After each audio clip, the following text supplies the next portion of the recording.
ಕಳೆದ 10-15 ದಿನಗಳಿಂದ ಮಹಾಭಾರತದಲ್ಲಿ ಧರ್ಮಸ್ಥಳದಲ್ಲಿ ನಡೀತಾ ಇರುವ SIT ತನಿಖೆಯದ್ದೇ ಚರ್ಚೆ ಮಾಡ್ತಾ ಇದೆ. ರಾಜಕೀಯ ವಿಚಾರಗಳು ಚರ್ಚೆಗೆ ಒಳಪಡಿಸುವ ಹಂತಕ್ಕೆ ಹೋಗ್ಲಿ ಅನ್ನೋ ನಿರೀಕ್ಷೆ ಇವತ್ತು ಆ ಅನಿವಾರ್ಯತೆ ಸೃಷ್ಟಿ ಆಗೇ ಬಿಡ್ತು. ಇನ್ಫ್ಯಾಕ್ಟ್ ಇವತ್ತು ಕೂಡ ಧರ್ಮಸ್ಥಳದ ವಿಚಾರ ಇದ್ದದ್ದು, ಆದರೆ ಮಧ್ಯಾಹ್ನದ ನಂತರದಲ್ಲಾದ ಬೆಳವಣಿಗೆ.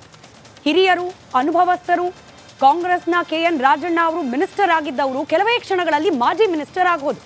ಆ ಎಲ್ಲ ಬೆಳವಣಿಗೆಯನ್ನು ರಿಪಬ್ಲಿಕನ್ನದ ನಾನ್ ಸ್ಟಾಪ್ ಕವರೇಜಲ್ಲಿ ನೀವು ಗಮನಿಸಿಯೇ ಇದ್ದೀರಿ. ಹಾಗಾಗಿ ಚರ್ಚೆಯನ್ನು ಬ್ರೇಕಿಂಗ್ ಅಪ್ಡೇಟ್ ಮೂಲಕವೇ ನೇರವಾಗಿ ಪ್ರಾರಂಭ ಮಾಡ್ತಾ, ರಾಜೀನಾಮೆ ಅಲ್ಲ, ರಾಜಣ್ಣ ಅವರಿಂದ ಪಡೆದದ್ದು ರಾಜೀನಾಮೆ ಅಲ್ಲ, ಬದಲಾಗಿ ಅವರನ್ನ ಸಂಪುಟದಿಂದಲೇ ವಜಾ ಮಾಡಲಾಯಿತು. ಅಲ್ಲಿಗೆ ಹಿರಿಯರಾದ ರಾಜಣ್ಣ ಅವರಿಗೆ ಒಂದು ಗೌರವಯುತವಾದ ಎಕ್ಸಿಟ್ ಕೂಡ ಸಿಗಲಿಲ್ಲ ಕಾಂಗ್ರೆಸ್ ಪಕ್ಷದಿಂದ. ರಾಹುಲ್ ಗಾಂಧಿ ಅವರ ವಿರುದ್ಧ ಮಾತನಾಡಿದ್ದೇ ರಾಜಣ್ಣ ಅವರಿಗೆ ಮುಳುವಾಗಿ ಹೋಯಿತು. ರಾಹುಲ್ ವಿರುದ್ಧ ಮಾತನಾಡಿದ್ರು, ಇತ್ತ ಸಂಪುಟದಿಂದ ಕಿಕ್ಔಟ್ ಮಾಡಲಾಯಿತು. ಅವರ ಹಿರಿತನ, ಅವರ ಅನುಭವ ಇದೆಲ್ಲವನ್ನ ಹೊರತುಪಡಿಸಿ ಕಾಂಗ್ರೆಸ್ ಪಕ್ಷ ಸದಾ ಹಿಂದುಳಿದ ವರ್ಗಗಳ ಪರ ಅಂತ ಹೇಳ್ಕೊಳ್ಳೋ ಪಕ್ಷ. ಕಡೆಗೆ ಆ ಹಿಂದುಳಿದ ವರ್ಗದ ನಾಯಕ ಅನ್ನೋದನ್ನ ಕೂಡ ಗಮನಕ್ಕೆ ತೆಗೆದುಕೊಳ್ಳದೆ ಕೇವಲ ರಾಹುಲ್ ಗಾಂಧಿ ಅವರ ವಿರುದ್ಧ ಮಾತನಾಡಿದ್ರು ಅನ್ನೋ ಕಾರಣಕ್ಕೆ ರಾಜಣ್ಣ ಅವರಿಗೆ ಇವತ್ತು ಸಚಿವ ಸಂಪುಟದಿಂದ ಗೇಟ್ ಪಾಸ್ ಕೊಡಲಾಯಿತು.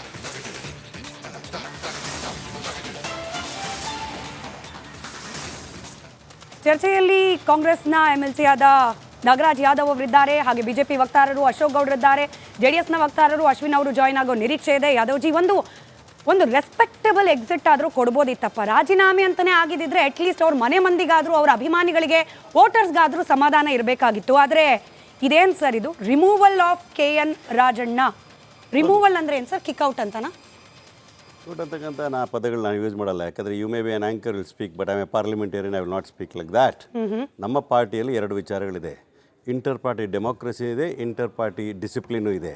ಯಾರಾದರೂ ಇಂಟರ್ ಪಾರ್ಟಿ ಡೆಮೋಕ್ರಸಿಲಿ ದೇ ಕ್ಯಾನ್ ಟಾಕ್ ಇನ್ಸೈಡ್ ನಾಲ್ಕು ಗೋಡೆಗಳ ಮುಂದೆ ಪಕ್ಷದ ವಿಚಾರಧಾರೆಗಳನ್ನು, ಐಡಿಯಾಲಜಿ ವಿಚಾರದಲ್ಲಿ ಏನಿದ್ರೆ ಮಾತಾಡಬಹುದು, ಪಕ್ಷದ ಭೇದ ಭಾವ ವಿಚಾರಗಳನ್ನು ಮಾತಾಡ್ಬೋದು, ಅನಿಸಿಕೆಗಳನ್ನು ವ್ಯಕ್ತಪಡಿಸ್ಬೋದು. ಅದೇ ರೀತಿ ಇಂಟರ್ ಪಾರ್ಟಿ ಡಿಸಿಪ್ಲಿನು ಇರತಕ್ಕಂಥದ್ದು. ನಾವು ಸೈದ್ಧಾಂತಿಕವಾಗಿ ಹೋರಾಟ ಮಾಡ್ತಾ ಇರೋ ಸಂದರ್ಭದಲ್ಲಿ ನಾವು ಪ್ರಜಾತಂತ್ರ ವ್ಯವಸ್ಥೆನ ಉಳಿಸ್ಲಿಕ್ಕೋಸ್ಕರ, ಈ ದೇಶದ ಸಂವಿಧಾನ ಉಳಿಸ್ಲಿಕ್ಕೋಸ್ಕರ, ನಾಗರಿಕರ ಹಕ್ಕುಗಳನ್ನು ಉಳಿಸ್ಲಿಕ್ಕೋಸ್ಕರ, ಅವ್ರ ಮತದಾನದ ಹಕ್ಕು ಅಂತಕ್ಕಂಥ ಪವಿತ್ರವಾಗಿರ್ತಕ್ಕಂಥದ್ದನ್ನು ಯಾರು ಕಸ್ಕೋಬಾರ್ದು ಅನ್ನೋ ರೀತಿಯಲ್ಲಿ ಬಿಯಾಂಡ್ ಪೊಲಿಟಿಕಲ್ ಲೈನ್ಸ್ ನಾವು ಮಾತಾಡ್ತಾ ಇರೋ ಸಂದರ್ಭದಲ್ಲಿ ಓಟ್ ಹಾಕಿ ಅಂತಂದಾಗ ಅವ್ರು BJP ಓಟ್ ಹಾಕ್ಬೋದು, ದಳಕ್ಕಾಗ್ಬೋದು, ಯಾರಕ್ಕಾದ್ರೂ ಓಟ್ ಹಾಕ್ಬೋದು.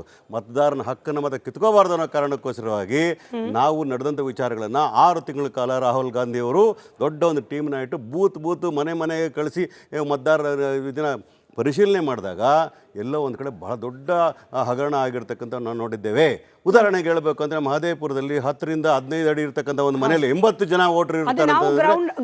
ಅಲ್ಲ, ರಿಯಾಲಿಟಿ ಚೆಕ್ ಮಾಡಿ ನಾವು ಸುದ್ದಿ ಪ್ರಸಾರ ಮಾಡಿದ್ವಿ, ಅವರ ಡಿಬೇಟ್ ಕೂಡ ಆಯ್ತು. ಅನ್ಫಾರ್ಚುನೇಟ್ಲಿ ನೀವು ಬರ್ಲಿಲ್ಲ ಅವತ್ತು. ಬಟ್ ರಾಜಣ್ಣ ಅವರ ಈ ರೀತಿಯ ಕೇಳಿ, ಯಾವಾಗ ಈಗ ಇದು ರಾಜಣ್ಣ ವಿಚಾರ ಸಂಪುಟದಿಂದ ತೆಗೆದು ಹಾಕ್ಲಿಕ್ಕೆ ಕಾರಣ ಏನು ಹೇಳ್ತಾ ಇದ್ದೀನಲ್ಲ, ಅಲ್ಲಿಗೆ ಬರ್ತಾ ಇದ್ದೀನಿ. ರಾಹುಲ್ ಗಾಂಧಿ ಅವರು ಕಾಂಗ್ರೆಸ್ ಪಕ್ಷ ಒಂದು ಸೈದ್ಧಾಂತಿಕವಾದ ಹೋರಾಟ ಮಾಡ್ತಾ ಇರಬೇಕಾದ್ರೆ, ಪ್ರಜಾತಂತ್ರ ವ್ಯವಸ್ಥೆನ ಸದೃಢಗೊಳಿಸ ಮಾತಾಡ್ತಾ ಇರಬೇಕಾದ್ರೆ, ಇವರು ಹೇಳಿದ ಹೇಳಿಕೆಗಳು ಇತ್ತೀಚಿನ ದಿನಗಳಲ್ಲಿ ನಡೆದಂಥ ಹಲವಾರು ಹೇಳಿಕೆಗಳನ್ನು ಕಾಗ್ನಿಸೆನ್ಸ್ ತಗೊಂಡು ನಾವು ಇನ್ಡಿಸಿಪ್ಲಿನ್ ಟಾಲರೇಟ್ ಮಾಡಲ್ಲ ಅನ್ನೋ ಕಾರಣಕ್ಕೋಸ್ಕರ ಅವರಿಗೆ ನಾವು ವಜಾ ಮಾಡಿರೋದು ನಿಜ. ಹಲವಾರು ಬಾರಿ ರಾಜೀನಾಮೆ, ನೀವು ಎಕ್ಸಿಟ್ ಹೇಳಿದ್ರಲ್ಲ ಮೇಡಮ್, ನೀವು ಎಕ್ಸಿಟ್ ಅಂತ ಹೇಳ್ತಾ ಇದ್ರಿ. ಗೌರವ ಎಕ್ಸಿಟ್ ಅಂತ ಯಾವಾಗ ಕೊಡ್ತೀವಿ? ಅವ್ರು ರಿಟೈರ್ಮೆಂಟ್ ಆದಾಗ ಗೌರವಯುತವಾಗಿ ಕಳಿಸ್ಕೊಡ್ತೀವಿ. ಇದೇನು ಸರ್ ಹಂಗಾರೆ? ಇದನ್ನ ಹೆಂಗ್ ಕರೆಯೋದು ಪಾರ್ಲಿಮೆಂಟರಿ ಟರ್ಮ್ಸ್ ಅಲ್ಲಿ? ಇದನ್ನ ಏನಂತ ಕರೆಯೋದು? ಇದನ್ನ ನೀವು ಡಿಸಿಪ್ಲಿನ್ ಲಕ್ಷ್ಮಣ ರೇಖೆನ ದಾಟಿದ್ದೀರಿ, ಹಾಗಾಗಿ ನಿಮ್ಮ ಮೇಲೆ ಶಿಸ್ತು ಕ್ರಮವನ್ನು ಕೈಗೊಂಡಿದ್ದೇವೆ. ತೆಗೆದು ಹಾಕಲಾಗಿದೆ, ಶಿಸ್ತು ಕ್ರಮವನ್ನು ತೆಗೆದುಕೊಳ್ಳಲಾಗಿದೆ. ಕಿತ್ತು ಹಾಕಲಾಗಿದೆ. ಕಿತ್ತು ಹಾಕಲಿಕ್ಕೆ ಅದೇನದು ಗಿಡ ಎಲ್ಲ ಕಿತ್ತಾಕ್ಲಿಕ್ಕೆ ಯಾವ ವಿಚಾರಧಾರೆ ಇದೆಯೋ ನಿಮ್ಮ ಮೇಲೆ ಶಿಸ್ತು ಕ್ರಮವನ್ನು ಕೈಗೊಳ್ಳಲಾಗಿದೆ. It's a disciplinary action against a person who is indisciplined in the party.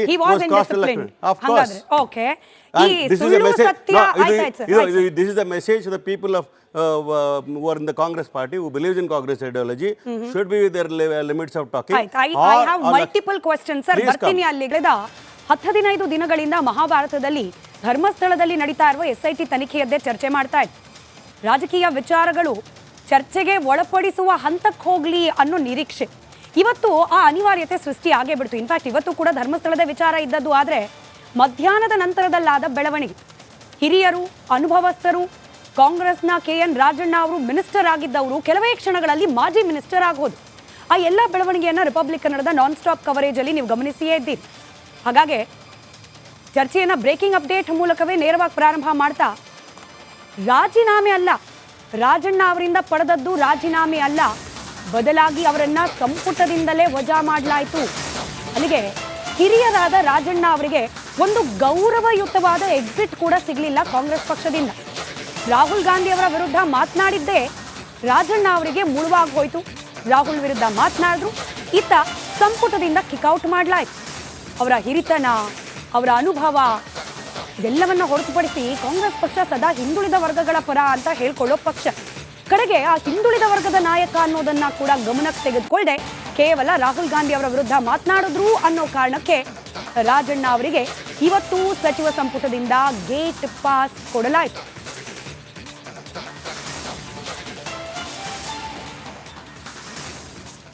ಚರ್ಚೆಯಲ್ಲಿ ಕಾಂಗ್ರೆಸ್ನ MLC ಆದ ನಾಗರಾಜ್ ಯಾದವ್ ಅವರಿದ್ದಾರೆ, ಹಾಗೆ ಬಿಜೆಪಿ ವಕ್ತಾರರು ಅಶೋಕ್ ಗೌಡ್ರಿದ್ದಾರೆ, JDSನ ವಕ್ತಾರರು ಅಶ್ವಿನ್ ಅವರು ಜಾಯ್ನ್ ಆಗೋ ನಿರೀಕ್ಷೆ ಇದೆ. ಯಾದವ್ಜಿ, ಒಂದು ರೆಸ್ಪೆಕ್ಟಬಲ್ ಎಕ್ಸಿಟ್ ಆದರೂ ಕೊಡ್ಬೋದಿತ್ತಪ್ಪ. ರಾಜೀನಾಮೆ ಅಂತಾನೆ ಆಗಿದ್ದಿದ್ರೆ ಅಟ್ಲೀಸ್ಟ್ ಅವ್ರ ಮನೆ ಮಂದಿಗಾದರೂ, ಅವ್ರ ಅಭಿಮಾನಿಗಳಿಗೆ, ವೋಟರ್ಸ್ಗಾದರೂ ಸಮಾಧಾನ ಇರಬೇಕಾಗಿತ್ತು. ಆದರೆ ಇದೇನು ಸರ್ ಇದು? Removal of KN Rajanna.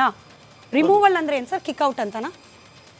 Out ಅಂತಕ್ಕಂಥ ಪದಗಳನ್ನ ಯೂಸ್ ಮಾಡಲ್ಲ. ಯಾಕಂದರೆ you may be an anchor will speak, but I a parliamentarian, I will not speak like that.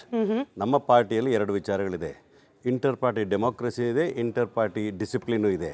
ಯಾರಾದರೂ ಇಂಟರ್ ಪಾರ್ಟಿ ಡೆಮೋಕ್ರಸಿಲಿ ದೇ ಕ್ಯಾನ್ ಟಾಕ್ ಇನ್ಸೈಡ್ ನಾಲ್ಕು ಗೋಡೆಗಳ ಮುಂದೆ ಪಕ್ಷದ ವಿಚಾರಧಾರೆಗಳನ್ನು, ಐಡಿಯಾಲಜಿ ವಿಚಾರದಲ್ಲಿ ಏನಾದರೆ ಮಾತಾಡಬಹುದು, ಪಕ್ಷದ ಭೇದ ಭಾವ ವಿಚಾರಗಳನ್ನು ಮಾತಾಡ್ಬೋದು, ಅನಿಸಿಕೆಗಳನ್ನು ವ್ಯಕ್ತಪಡಿಸ್ಬೋದು. ಅದೇ ರೀತಿ ಇಂಟರ್ ಪಾರ್ಟಿ ಡಿಸಿಪ್ಲಿನು ಇರತಕ್ಕಂಥದ್ದು. ನಾವು ಸೈದ್ಧಾಂತಿಕವಾಗಿ ಹೋರಾಟ ಮಾಡ್ತಿರೋ ಸಂದರ್ಭದಲ್ಲಿ ನಾವು ಪ್ರಜಾತಂತ್ರ ವ್ಯವಸ್ಥೆನ ಉಳಿಸ್ಲಿಕ್ಕೋಸ್ಕರ, ಈ ದೇಶದ ಸಂವಿಧಾನ ಉಳಿಸ್ಲಿಕ್ಕೋಸ್ಕರ, ನಾಗರಿಕರ ಹಕ್ಕುಗಳನ್ನು ಉಳಿಸ್ಲಿಕ್ಕೋಸ್ಕರ, ಅವ್ರ ಮತದಾನದ ಹಕ್ಕು ಅಂತಕ್ಕಂಥ ಪವಿತ್ರವಾಗಿರ್ತಕ್ಕಂಥದ್ದನ್ನು ಯಾರು ಕಸ್ಕೋಬಾರ್ದು ಅನ್ನೋ ರೀತಿಯಲ್ಲಿ ಬಿಯಾಂಡ್ ಪೊಲಿಟಿಕಲ್ ಲೈನ್ಸ್ ನಾವು ಮಾತಾಡ್ತಾ ಇರೋ ಸಂದರ್ಭದಲ್ಲಿ ವೋಟ್ ಹಾಕಿ ಅಂತಂದಾಗ ಅವ್ರು BJP ವೋಟ್ ಹಾಕ್ಬೋದು, ದಳಕ್ಕಾಗ್ಬೋದು, ಯಾರಿಗಾದ್ರೂ ವೋಟ್ ಹಾಕ್ಬೋದು.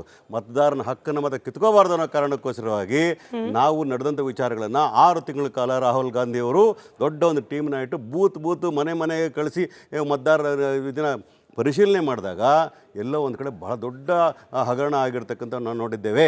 ಉದಾಹರಣೆಗೆ ಹೇಳಬೇಕು ಅಂದರೆ ಮಹದೇವಪುರದಲ್ಲಿ 10 ರಿಂದ 15 ಅಡಿ ಇರ್ತಕ್ಕಂಥ ಒಂದು ಮನೆಯಲ್ಲಿ 80 ಜನ ವೋಟರ್ ಇರ್ತಾರೆ. ಅಲ್ಲ, ರಿಯಾಲಿಟಿ ಚೆಕ್ ಮಾಡಿ ನಾವು ಸುದ್ದಿ ಪ್ರಸಾರ ಮಾಡಿದ್ವಿ, ಅವರ ಡಿಬೇಟ್ ಕೂಡ ಆಯ್ತು. ಅನ್ಫಾರ್ಚುನೇಟ್ಲಿ ನೀವು ಬರ್ಲಿಲ್ಲ ಅವತ್ತು. ಬಟ್ ರಾಜಣ್ಣ ಅವರ ಈ ರೀತಿ ಕೇಳಿ, ಯಾವಾಗ ಈಗ ಇದು ರಾಜಣ್ಣ ವಿಚಾರ ಸಂಪುಟದಿಂದ ತೆಗೆದು ಹಾಕ್ಲಿಕ್ಕೆ ಕಾರಣ ಏನು ಹೇಳ್ತಾ ಇದ್ದೀನಲ್ಲ, ಅಲ್ಲಿಗೆ ಬರ್ತಾ ಇದ್ದೀನಿ. ರಾಹುಲ್ ಗಾಂಧಿ ಅವರು ಕಾಂಗ್ರೆಸ್ ಪಕ್ಷ ಒಂದು ಸೈದ್ಧಾಂತಿಕವಾದ ಹೋರಾಟ ಮಾಡ್ತಾ ಇರಬೇಕಾದ್ರೆ, ಪ್ರಜಾತಂತ್ರ ವ್ಯವಸ್ಥೆನ ಸದೃಢಗೊಳಿಸಿ ಮಾತಾಡ್ತಾ ಇರಬೇಕಾದ್ರೆ, ಇವರು ಹೇಳಿದ ಹೇಳಿಕೆಗಳು ಇತ್ತೀಚಿನ ದಿನಗಳಲ್ಲಿ ನಡೆದಂಥ ಹಲವಾರು ಹೇಳಿಕೆಗಳನ್ನು ಕಾಗ್ನಿಸೆನ್ಸ್ ತಗೊಂಡು ನಾವು ಇನ್ಡಿಸಿಪ್ಲಿನ್ ಟಾಲರೇಟ್ ಮಾಡಲ್ಲ ಅನ್ನೋ ಕಾರಣಕ್ಕೋಸ್ಕರ ಅವರಿಗೆ ನಾವು ವಜಾ ಮಾಡಿರೋದು ನಿಜ. ಸರಿ, ಹಲವಾರು ಬಾರಿ ರಾಜೀನಾಮೆ, ನೀವು ಎಕ್ಸಿಟ್ ಹೇಳಿದ್ರಲ್ಲ ಮೇಡಮ್, ನೀವು ಎಕ್ಸಿಟ್ ಅಂತ ಹೇಳ್ತಾ ಇದ್ರಿ. ಗೌರವ ಎಕ್ಸಿಟ್ ಅಂತ ಯಾವಾಗ ಕೊಡ್ತೀವಿ?